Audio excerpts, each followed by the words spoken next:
لیکن اس پیش گوئی کو زیادہ وضاحت اور صراحت کے ساتھ نبی کریم صلی اللہ علیہ وآلہ وسلم نے ارشاد فرمایا ہے، ایسا دریا جو جنت کے چشموں میں سے چشمہ ہو، اس کا خشک ہونا اللہ رب العزت کی نشانیوں میں سے ایک نشانی اور اس کی ناراضگی کا مظہر ہی ہو سکتا ہے۔ اور تمام شواہد کو دیکھتے ہوئے اگر ہم موجودہ حقیقت پر غور کریں تو ہمیں معلوم ہوگا کہ پچھلے 30 سے 40 سالوں میں دریائے فرات بہت ہی تیزی سے سکڑ رہا ہے، یہاں تک کہ کچھ حصہ پہلے دریائے فرات اپنے اصل حجم سے تقریباً 80% تک سکڑ چکا ہے، جس کی وجہ سے ماہرین کی جانب سے یہ خدشہ ظاہر کیا جا رہا تھا کہ آئندہ آنے والے چند سالوں میں باقی ماندہ دریائے فرات بھی مکمل طور پر خشک ہو جائے گا، اور جن علاقوں کو یہ دریا سیراب کرتا رہا ہے وہاں پہ پانی کی شدید ترین قلت رونما ہو جائے گی۔ دوستو، اگر ہم بات کریں سونے کے اس ذخیرے کی جو دریائے فرات کے خشک ہونے پر ظاہر ہوگا، تو اس کا معاملہ بھی اتفاقی طور پر ماہرین کے ہاتھوں ہی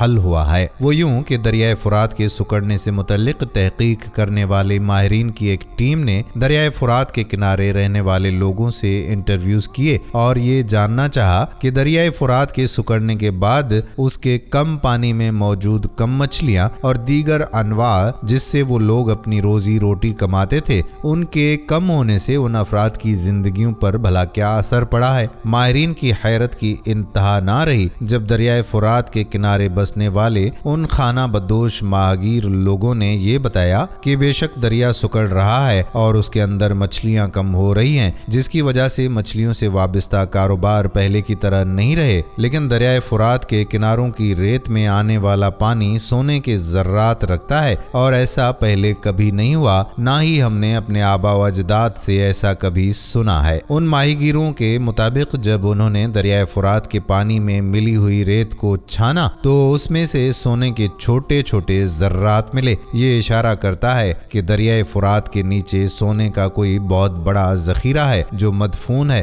لیکن چونکہ دریائے فرات اپنا حجم کم ہونے کے باوجود بھی اب بھی ایک دریا ہے، اس لیے اس دریا کو مکمل طور پر خشک نہیں کیا جا سکتا، اور سونے کے حصول کے لیے نہ ہی اس دریا کو موڑا جا سکتا ہے، کیونکہ اس دریا پہ کروڑوں لوگوں کی زندگیوں کا انحصار ہے۔ ماہرین کی تحقیق کا مقصد تو کچھ اور تھا، لیکن یہ اس قدر بڑا انکشاف تھا کہ وہ اس پر تحقیق کرنے پر آخر مجبور ہو گئے، اور ان کے لیے حیرت کے مزید جھٹکے ابھی بھی موجود تھے جب انہوں نے یہ جانا کہ اس کے بارے میں تو اللہ رب العزت کی الہامی کتابوں میں پہلے سے پیش گوئی موجود ہے، اور یہاں تک کہ نبی کریم صلی اللہ علیہ وآلہ وسلم نے نہ صرف سونے کے ذخیرے کی پیش گوئی کی ہے بلکہ اس کے نتیجے میں پیدا ہونے والے اس عظیم فساد کے بارے میں بھی بتایا ہے جو سونے کے اس ذخیرے پر قبضہ کرنے کے لیے برپا ہوگا۔ دریائے فرات کا خشک ہونا، اس میں سے سونے کے ایک بڑے ذخیرے کا ظاہر ہونا اور اس کی ملکیت کے لیے دنیا کی بڑی بڑی طاقتوں کا آپس میں لڑنا، حدیث شریف کے الفاظ میں اس جانب اشارہ کرتا ہے کہ اس کے بعد سے قیامت کی فائنل نشانیاں شروع ہو جائیں گی۔ اس سے ہم اندازہ لگا سکتے ہیں کہ دریائے فرات کے خشک ہونے سے پہلے ہی دجال کا ظہور ہوگا، اور اس کے ساتھ ساتھ امام مہدی علیہ السلام بھی لوگوں کے درمیان ظاہر ہوں گے، اور اسی طرح سے دریائے فرات کے خشک ہونے سے پہلے ہی حضرت عیسیٰ علیہ السلام نازل ہوں گے۔ البتہ یہ تمام کے تمام فی الحال محض اندازے ہیں، اور اس کے بارے میں حتمی طور پر کچھ بھی کہا نہیں جا سکتا۔ البتہ یہ تو طے ہے کہ دریائے فرات کا خشک ہونا ایک بہت بڑی علامت ہوگی، اور حدیث کے الفاظ کے مطابق اس فساد عظیم کے بعد دنیا میں قیامت کی فائنل وارننگز اور نشانیاں، جن میں بڑے بڑے طوفان اور اس ہوا کا ذکر ہے جو تمام کے تمام مومن لوگوں کو اللہ رب العزت کے حضور بھیج دے گی، یعنی تمام کے تمام مومن لوگ اس ہوا اور دھوئیں سے فوت ہو جائیں گے، جبکہ دنیا میں صرف کافر موجود رہ جائیں گے جن پہ قیامت واقع ہوگی۔ ناظرین، سائنسی حوالوں سے ماہرین نے جب کچھ عرصہ پہلے اس حوالے سے تحقیق کی تو انہوں نے یہ جانا کہ دریائے فرات کے خشک ہونے میں ابھی بھی 10 سے 15 سال یا ایک تحقیق کے مطابق 20 سے 25 سال موجود ہیں، اور دریائے فرات کے خشک ہونے کے بعد بھی چونکہ دریا کا ڈیلٹا ایک دلدلی زمین کی طرح طرح سے ہوگا تو اس میں مزید تحقیق کرنا کافی مشکل ہوگا، لیکن اللہ رب العزت کی قدرت سے کچھ بعید نہیں ہے، کیونکہ جس طرح سے دریائے فرات کے پانی میں سونے کے ملے ہوئے ذرات لوگ ڈھونڈ رہے ہیں، اس سے یہ صاف صاف ظاہر ہوتا ہے کہ وہ وقت زیادہ دور نہیں ہے جب دریائے فرات مکمل طور پر خشک ہو جائے گا اور قیامت کے وقوع پذیر ہونے کی نشانیاں پوری ہونا شروع ہو جائیں گی۔ اس حوالے سے یہ بہت ضروری ہے کہ ہم اللہ رب العزت کے احکامات پر عمل کریں اور نبی مکرم صلی اللہ علیہ وآلہ وسلم کے فرمان عالی شان کے مطابق اگر ہماری زندگیوں میں دریائے فرات سے سونے کا ذخیرہ ظاہر ہوتا ہے تو ایسی کسی بھی لڑائی کا ہم حصہ نہ بنے، کیونکہ اس بارے میں اللہ کے رسول حضرت محمد صلی اللہ علیہ وآلہ وسلم کی واضح الفاظ میں وارننگ موجود ہے کہ ایسی کسی لڑائی کا حصہ نہ بنا جائے، کیونکہ اس لڑائی میں حصہ لینے والا ہر ایک شخص جہنمی ہوگا۔ ناظرین گرامی، سال 2023 میں دریائے فرات سب سے زیادہ گوگل کیا جانے والا دریا ہے، اور ابھی تک اس دریا سے متعلق ایسی خبروں کا سلسلہ جاری ہے جس نے ماہرین کو بہت کچھ سوچنے پر مجبور کر دیا ہے۔ حال ہی میں سائنسدانوں نے اس دریا کے بارے میں کچھ ایسی چیزیں بھی دریافت کی ہیں جن کے بارے میں سن کر آپ حیران رہ جائیں گے، کیونکہ یہ وہ باتیں ہیں جو اس بات کا ثبوت ہیں کہ یقیناً دریائے فرات میں آج تبدیلیوں کی وجہ سے دنیا میں کچھ انہونا ہونے جا رہا ہے۔ 1700 میل کے رقبے پر پھیلا ہوا دریائے فرات دنیا کا مضبوط ترین بہنے والا دریا مانا جاتا ہے۔ کوئی سوچ بھی نہیں سکتا تھا کہ یہ کبھی خشک ہوگا، لیکن حیرت کی بات تو یہ ہے کہ اللہ اور اس کے رسول حضرت محمد صلی اللہ علیہ وآلہ وسلم نے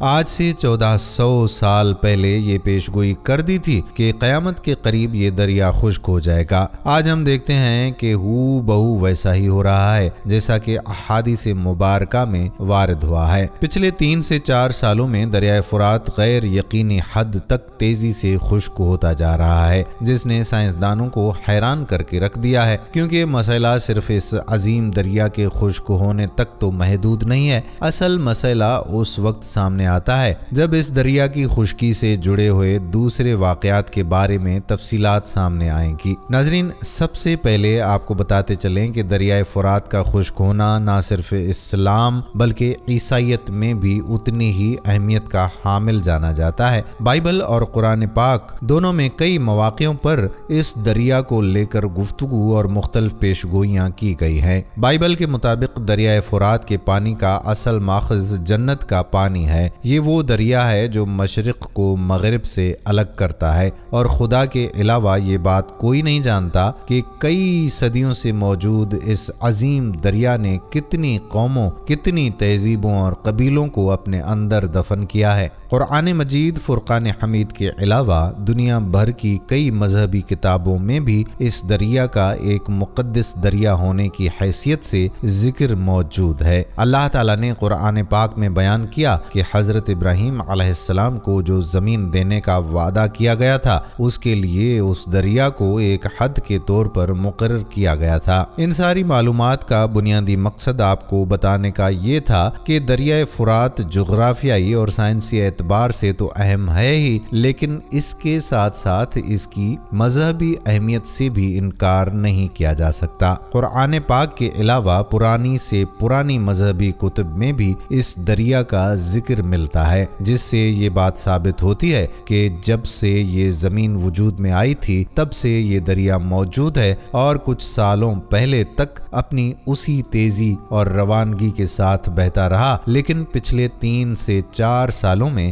یہ دریا خشک ہوتا ہوتا اب مکمل طور پر سوکھ چکا ہے، اور اس کے سوکھنے کی وجہ سے کئی انہونے واقعات رونما ہو رہے ہیں جو اس دریا کو مزید پر اسرار بنا رہے ہیں۔ ناظرین، دریا کے بڑے بڑے خشک حصوں کا خصوصی جائزہ لیا گیا۔ رپورٹس میں آیا ہے کہ یہاں سے کئی قسم کی ایسی چیزیں دریافت ہوئی ہیں جن کے بارے میں یقین کرنا مشکل ہو جاتا ہے۔ خاص طور پر اکتوبر 2020 عیسوی میں ایک عرب نیوز چینل چینل نے دریائے فرات کے ساحلوں پر بسنے والے لوکل لوگوں کے انٹرویوز کیے اور جو انہوں نے انکشافات کیے ہیں وہ سن کر آپ حیران رہ جائیں گے۔ بہت سے لوگوں کا کہنا تھا کہ ان کے گھروں سے کئی اشیاء اچانک سے غائب ہو جاتی اور پھر کچھ دنوں کے بعد اچانک سے مل بھی جاتی ہیں، لیکن جب یہ اشیاء ملتی ہیں تو یہ زیادہ تر جلی ہوئی اور خراب حالت میں ملتی ہیں۔ سب سے زیادہ شاکنگ مسٹری اس دریا میں موجود گہری سیاہ غاریں ہیں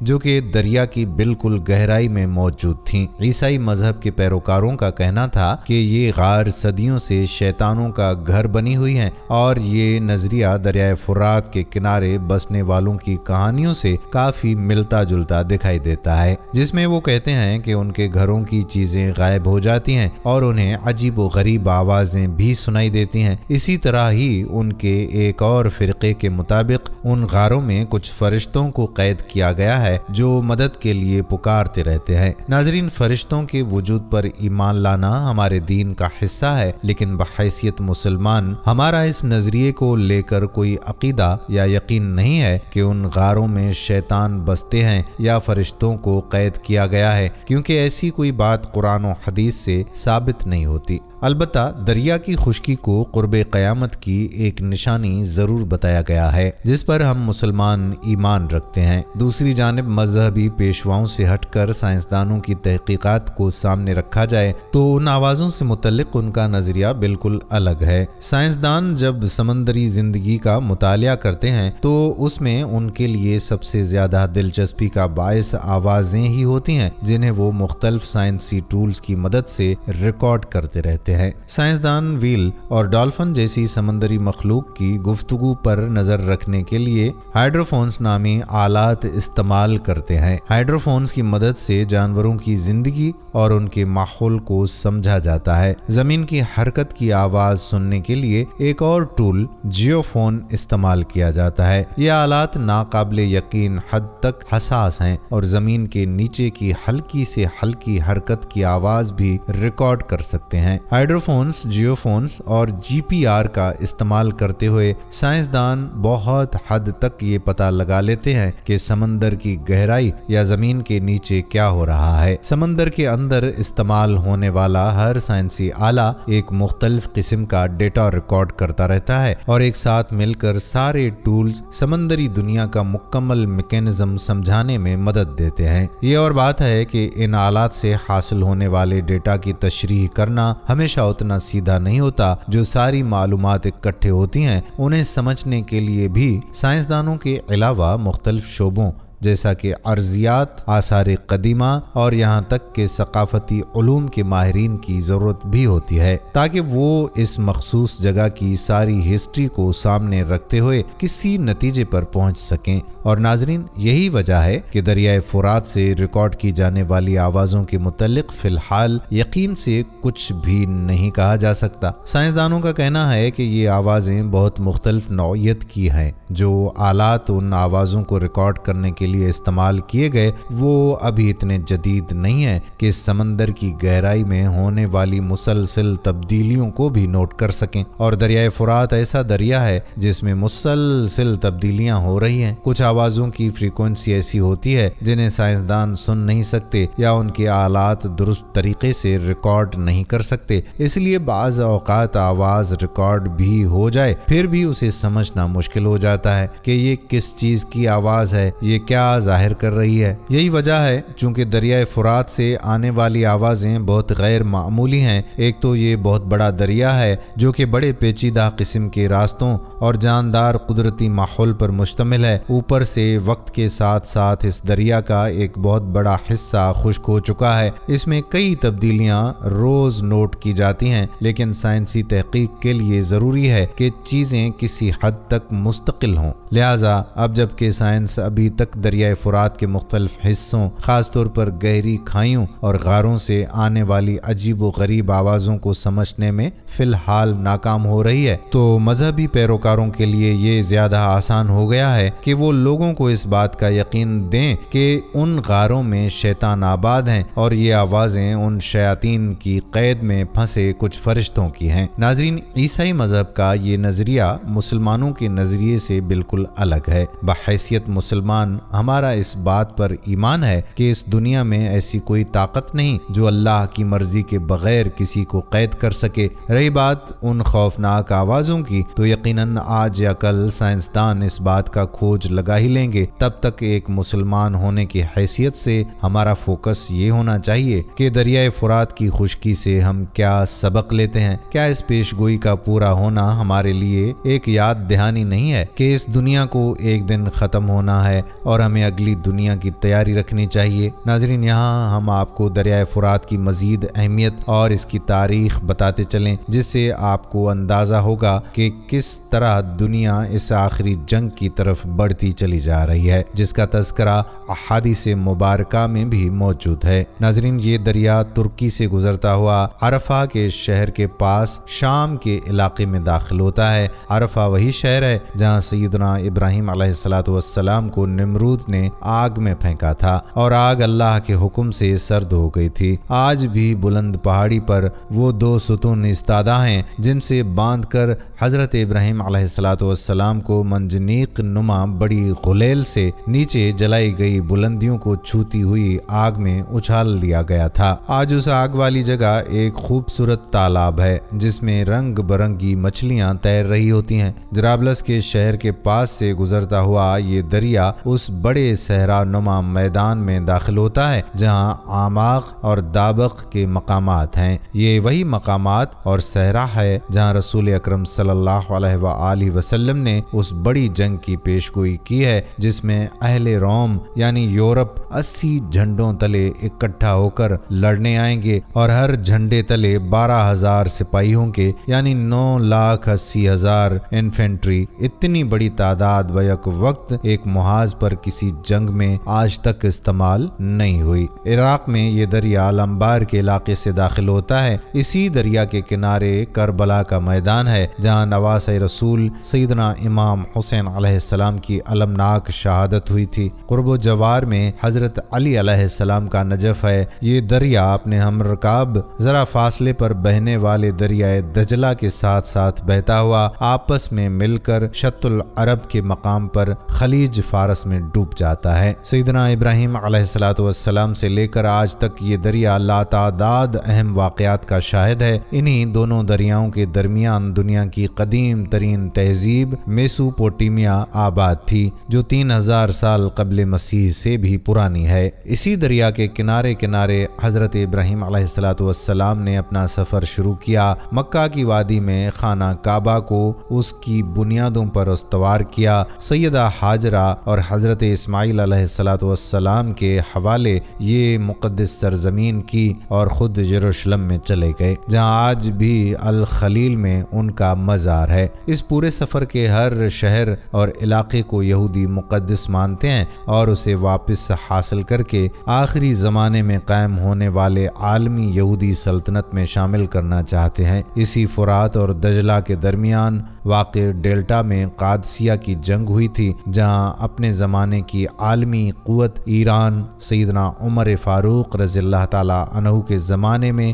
عرب کے بادیہ نشین مسلمانوں کے ہاتھوں ذلت آمیز شکست کا شکار ہوئی تھی۔ یہ دریا جو شاید ابتدائی افرینش سے بہتا چلا آ رہا ہے، گزشتہ ایک صدی سے ایک مسلسل کشمکش اور قوت و طاقت کی مڈ بھیڑ دیکھ رہا ہے۔ یہ کشمکش اس وقت سے شروع ہوئی جب اس کے کنارے پر موجود میدانوں اور صحراؤں میں تیل دریافت ہوا۔ شام میں دیر الزور کے تیل کے چشمے دریائے فرات کے دونوں کناروں پر واقع ہیں۔ یہاں سے روزانہ 3,85,000 بیرل تیل نکالا جاتا ہے، جبکہ عراق کے تیل کے کنویں دجلہ اور فرات دونوں دریاؤں کے آس پاس پھیلے ہوئے ہیں اور اس کے پاس 140 ارب بیرل کا خزانہ موجود ہے۔ یہ تیل گزشتہ 100 برس سے اب صرف تیل نہیں رہ گیا بلکہ کاغذی کرنسی کی مالیت متعین کرنے کے لیے سونے کا سب سے بڑا متبادل ہے۔ گویا یہ آج کے دور میں وہی حیثیت رکھتا ہے جو رسول اکرم صلی اللہ علیہ وآلہ وسلم کے زمانے میں سونے کی تھی۔ اسی سونے کی تشبیہ دیتے ہوئے رسول اکرم صلی اللہ علیہ وآلہ وسلم نے فرات کے کناروں کا ذکر کیا ہے۔ آپ صلی اللہ تعالی علیہ وآلہ وسلم نے فرمایا کہ ان قریب دریائے فرات سے سونے کا پہاڑ نمودار ہوگا، جب لوگ اس کے بارے میں سنیں گے تو اس کی طرف چل پڑیں گے، اور جو پہاڑ کے پاس ہوں گے وہ کہیں گے کہ اگر ہم نے اسے چھوڑ دیا تو دوسرے لوگ اسے لے جائیں گے۔ آپ صلی اللہ علیہ وآلہ وسلم نے فرمایا کہ پھر اس خزانے کو حاصل کرنے کے لیے لوگ لڑیں گے اور 100 میں سے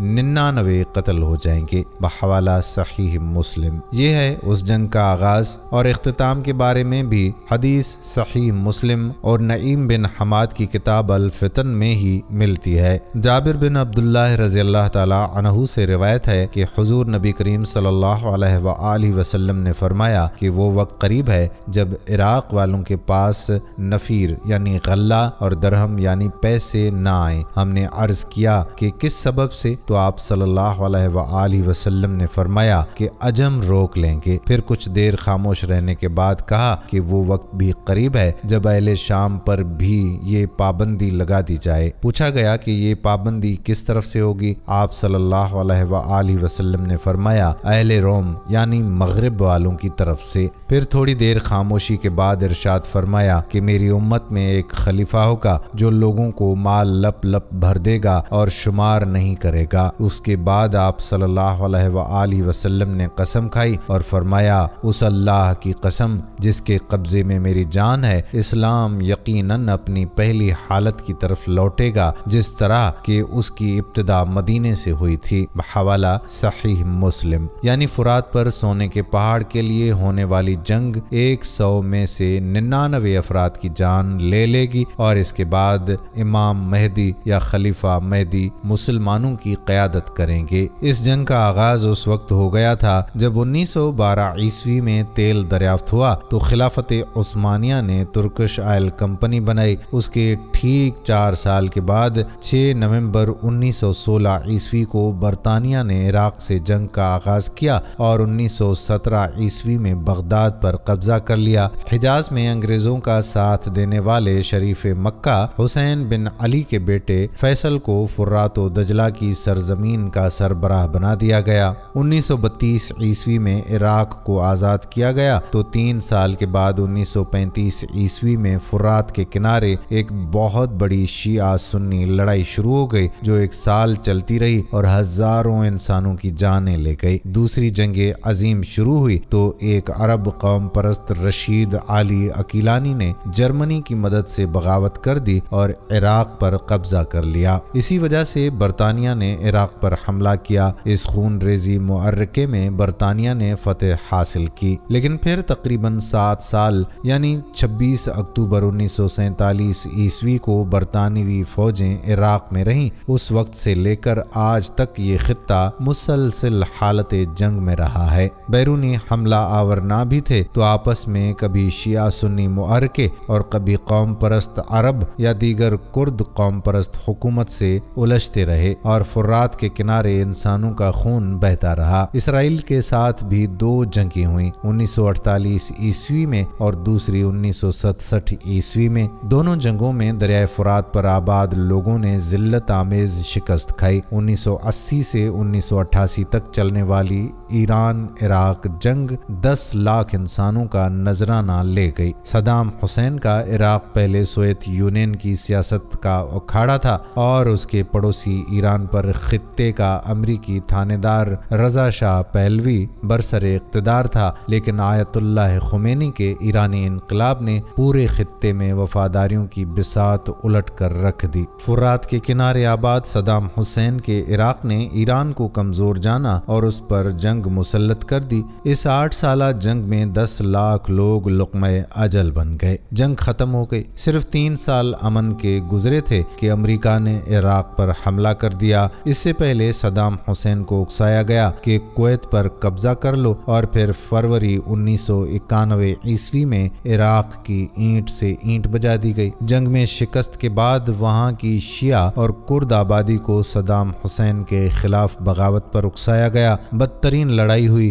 جس میں کیمیائی ہتھیار تک استعمال کیے گئے۔ اقوام متحدہ نے وہاں کے کردوں کے لیے ایک محفوظ علاقہ مخصوص کیا جس پر عراق کے طیاروں کی پرواز منع کر دی گئی۔ اس حد تک پابندیاں لگائی گئیں کہ دوائیاں تک روک لی گئیں۔ ایک اندازے کے مطابق 20 لاکھ بچے صرف دوا نہ ملنے سے موت کی آغوش میں چلے گئے۔ بدنام زمانہ تیل کے بدلے خوراک پروگرام شروع ہوا اور دنیا بھر کا کرپٹ مافیا عراقیوں کا تیل اونے پونے داموں خرید کر انہیں خوراک بہم پہنچاتا رہا۔ اس ساری صورتحال اور معاشی پابندی کے درمیان دسمبر 1998 عیسوی میں امریکہ اور برطانیہ کے جنگی جہازوں نے عراق کے ٹھکانوں پر اس لیے حملہ کر دیا کہ انہیں شک تھا کہ وہاں کیمیائی ہتھیار موجود ہیں۔ 11 ستمبر 2001 عیسوی کے بعد دنیا بدلی تو فرات کا یہ کنارہ ایک دفعہ پھر لہو رنگ ہو گیا۔ مارچ 2003 عیسوی میں امریکہ نے عراق پر حملہ کر دیا اور پھر صدام کی 7 لاکھ فوج چشم زدن میں غائب ہو گئی۔ بیچ چوراہے میں لگا صدام کا مجسمہ امریکی فوجیوں نے گرا دیا اور بغداد کے تخت پر حکومت کے لیے ایک گورننگ کونسل بنا دی۔ اس دن سے دسمبر 2005 عیسوی تک امریکی افواج القاعدہ اور دہشت گردی کے نام پر بغداد میں قتل عام کرتی رہی۔ ناظرین،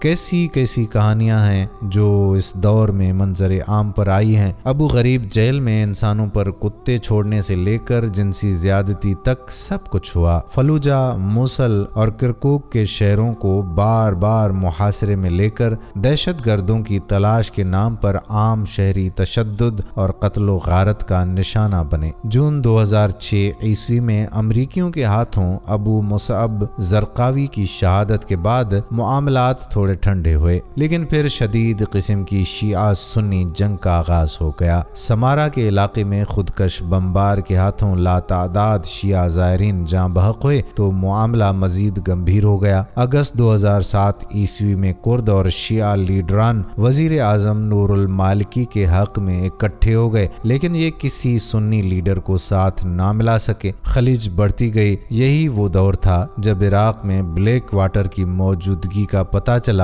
جس نے ازراہ عام لوگوں پر فائر کھول کر 17 لوگوں کو لقمہ اجل بنا دیا تھا۔ نومبر 2008 عیسوی میں امریکی فوج نے حکومت سے معاہدہ کیا کہ امریکی فوج 2011 عیسوی میں عراق سے نکل جائے گی۔ دسمبر 2011 عیسوی میں امریکی فوج وہاں سے نکلی تو ستمبر 2013 میں سنی علاقوں میں بغاوت شروع ہو گئی۔ اس ایک سال میں 7157 شہری دھماکوں میں ہلاک ہوئے۔ فلوجہ اور رمادے کے علاقے میدان جنگ بن گئے۔ الانبار صوبے اور موصل کے علاقوں سے امارات اسلامی کے نام پر داعش کا آغاز ہوا اور اسی دریائے فرات کے کنارے کنارے انہوں نے عراق اور شام کے علاقوں میں اپنی حکومت کا اعلان کر دیا۔ داعش کے خطرے کے بعد ستمبر 2014 عیسوی میں شیعہ رہنما حیدر العباد نے سنیوں اور کردوں کو ساتھ ملا کر حکومت قائم کی۔ اگلے 3 سال اسلامی امارات یعنی داعش کے خلاف جنگ کے سال تھے، لیکن اس کے ساتھ ساتھ ایک اور طوفان نے بھی پورے مشرق وسطیٰ کو گھیر لیا، جسے عرب بہادر کہتے ہیں۔ یہ آزادی، جمہوریت اور حقوق کی جدوجہد کے نام پر عرب ممالک پر قائم کئی دہائیوں کی آمریتوں کے خلاف ایک تحریک تھی جو تقریباً ہر ملک میں اچانک اٹھ کھڑی ہوئی تھی۔ تیونس کے زین العابدین علی کے 24 سالہ اقتدار کے خاتمے سے لے کر مصر میں حسن مبارک کی رخصتی اور مرسی کی حکومت اور پھر معزولی تک اس تحریک نے بہت رنگ بدلے، لیکن اس کا اصل محرکہ شام کی سرزمین اور خصوصاً اسی فرات کے کنارے آج بھی برپا ہے۔ گزشتہ 8 برسوں سے یہ سرزمین مسلمانوں کے خون سے رنگین ہو رہی ہے۔ دمشق سے حلب، ادلب، رقہ، موصل، بغداد، فلوجہ، ہر جگہ بشار الاسد کے مقابل عرب جہادی گروہوں اور ایرانی سرپرستی والی ملیشیاؤں کے درمیان ایک جنگ برپا ہے۔ دریائے فرات 8 لاکھ مسلمانوں کے خون سے رنگین ہو چکا ہے۔ 10 لاکھ یتیم اردن اور سعودی عرب کے علاوہ شام اور ترکی کے بارڈر پر موجود کیمپوں میں زندگی گزار رہے ہیں۔ 60 لاکھ لوگ ہجرت کر کے دنیا بھر کے ممالک میں بے یار و مددگار پڑے ہیں۔ فرانس کی مشہور سڑک شانزے لیزے پر اگر آپ کو کسی کونے میں کوئی حجاب والی عورت اپنے پیارے پیارے بچوں کے ساتھ بھیک مانگتی مل ملے تو جان لیجئے کہ وہ شام سے دربدر ہو کر یہاں پہنچی ہے۔ جرمنی، ناروے، فرانس، اسپین اور اٹلی کے شہروں میں سخت سردی کے عالم میں پلوں کے نیچے یہی شامی مسلمان ہیں جو قتل ہونے کے خوف سے یہاں آ نکلے تھے۔ صرف ترکی میں 40 لاکھ مہاجرین ہیں۔ ان سب ہجرت زدوں کا علاقہ فرات کا کنارہ ہے۔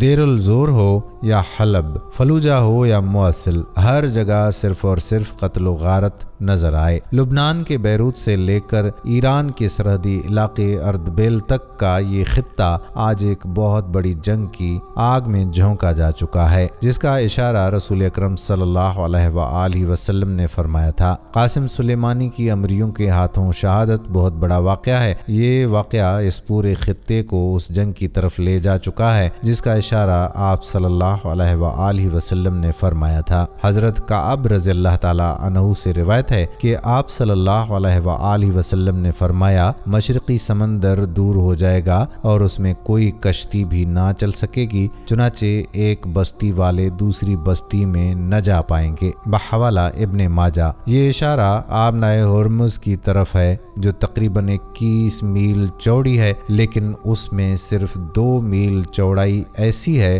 جہاں سے جہاز گزر سکتے ہیں۔ اگر ایران ان 2 میلوں کو اپنے میزائلوں کے نشانے پر رکھتا ہے تو کیا ہوگا؟ عرب سے جانے والا تیل رک جائے گا، لیکن امریکہ نے یہ چال سوچ سمجھ کر چلی ہے۔ امریکہ اور یورپ اب یہاں سے تیل نہیں خرید رہے ہیں۔ امریکہ تو ایک قطرہ بھی یہاں سے نہیں لیتا۔ یورپ کا تیل روس اور ناروے سے آتا ہے۔ اس بندرگاہ کو بند کرنے سے چین اور جاپان کا تیل رک جائے گا۔ چین اور جاپان ایک دوسرا راستہ بھی اختیار کر سکتے ہیں جو یمن کی بندرگاہ عدن کے ساتھ بحیرہ احمر میں ہے، اور جاپان نے اپنی فوج وہاں اتار دی ہے، لیکن وہاں بھی حوثی باغیوں کی وجہ سے خطرناک صورتحال ہے۔ ایران اس کے جواب میں لبنان، شام، یمن، متحدہ عرب امارات، سعودی عرب اور عراق میں امریکی اہداف کو نشانہ بنا سکتا ہے۔ ایسا کرنے سے امریکہ کا کچھ نقصان نہ ہوگا، لیکن ان تمام ملکوں اور ایران کے درمیان ایک نہ ختم ہونے والی جنگ چھڑ جائے گی۔ یہ جنگ مسلمانوں کے گروہوں کے درمیان ہوگی۔ یہی وجہ ہے کہ رسول اکرم صلی اللہ علیہ وآلہ وسلم نے خاص طور پر فرات کے کنارے سونے کے پہاڑ پر جنگ کے سلسلے میں امت کو خبردار کیا تھا، اور آپ صلی اللہ علیہ وآلہ وسلم نے فرمایا کہ جلد ہی وہ وقت آئے گا